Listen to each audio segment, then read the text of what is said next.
I was seduced, you know. Young, innocent, naive, the perfect victim for a romantic story. And I fell for it, for a story of a time long past and a reality that no longer existed, but I didn't know. Memoirs of a Geisha sold me a romance, and I wanted to know more about this magical country. So I decided to go to Japan. I had no idea how it would change me. My story is one of growing up, again, as an adult. In 1999, I was just graduated, and I bought an airplane ticket for Kitakyushu. Where is that? Certainly nowhere near Tokyo on the main island of Honshu. That's how much I knew about Japan. I had a little work experience, but I felt like a child. I knew nothing and had to learn everything, even how to eat. On my second day, I bought a can of corn from the supermarket, probably because I didn't recognize any other kind of food, but it became my chopstick training tool. And to this day, I am still complimented on my excellent chopstick technique. But the mistakes, I made them all. I bought lace-up shoes from South Africa, not knowing you have to take off your shoes at every entrance. I ran a red light at 5 a.m. There were no cars about, but it nearly cost me the friendship of the person I was with. You do not bend the rules in Japan.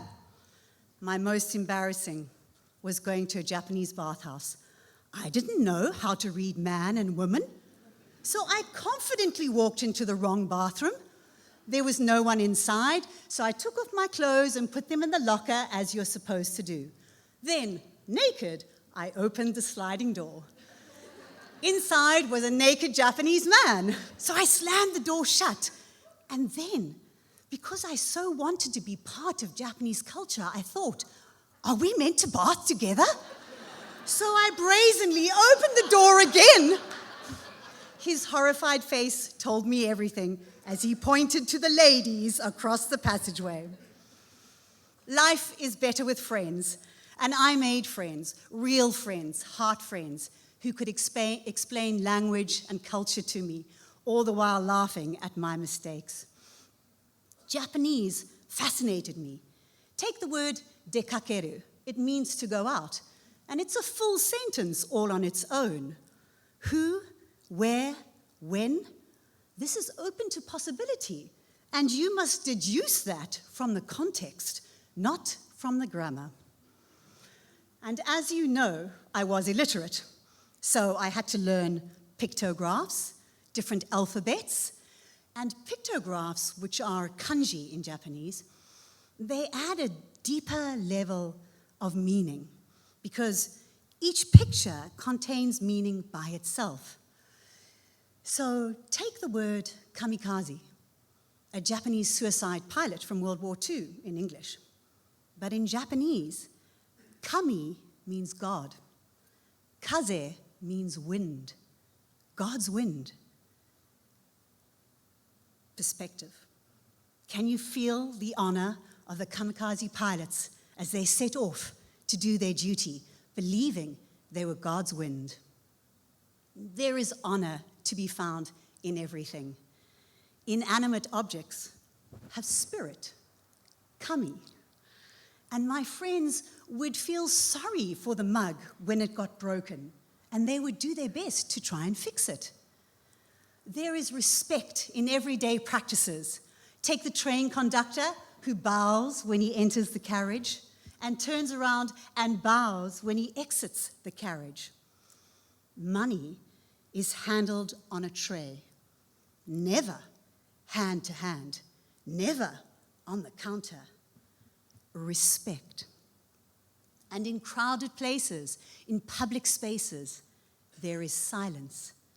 Tokyo has 14 million people, but you'll find it quiet.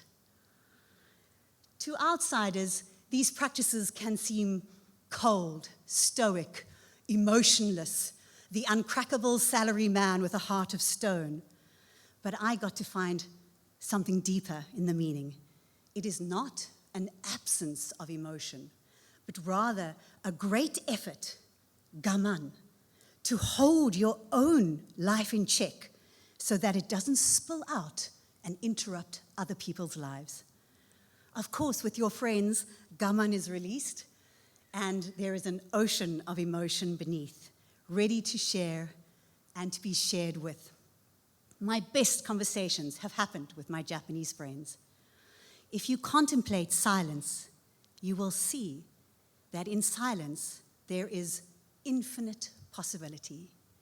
And if you look deep into empty space, you will see a whole world within. That is Zen.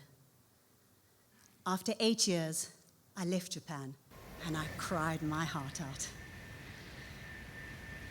I could not, for a long time, I couldn't reconcile the two worlds. I felt as if I'd split in two. Japan and South Africa were so different. I was so different.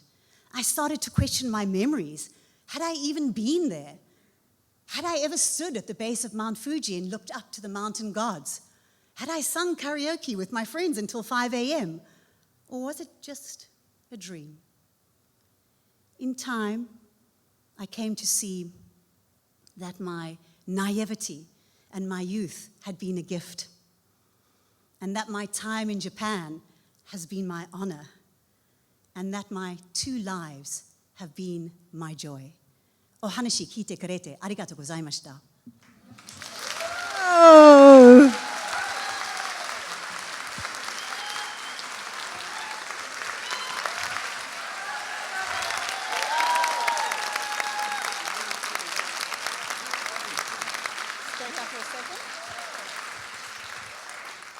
So, I've so long waited for this moment when someone who can speak Japanese. So the first question I'm going to ask you is, how do you pronounce PechaKucha? You're doing it perfectly. Oh no. Give us the real PechaKucha. PechaKucha. Can I hear it from the crowd? Yeah. Kucha means mouth. That pictograph, a little square, it's a mouth. PechaKucha. And actually, when we were talking about it, you told me a beautiful onomatopoeia word for your heart beating. Do you want to share that with everyone? Doki doki shiteru. Doki doki doki doki doki doki doki doki doki doki. Doki doki doki doki. How beautiful. Thank you so much. Amazing. Well done.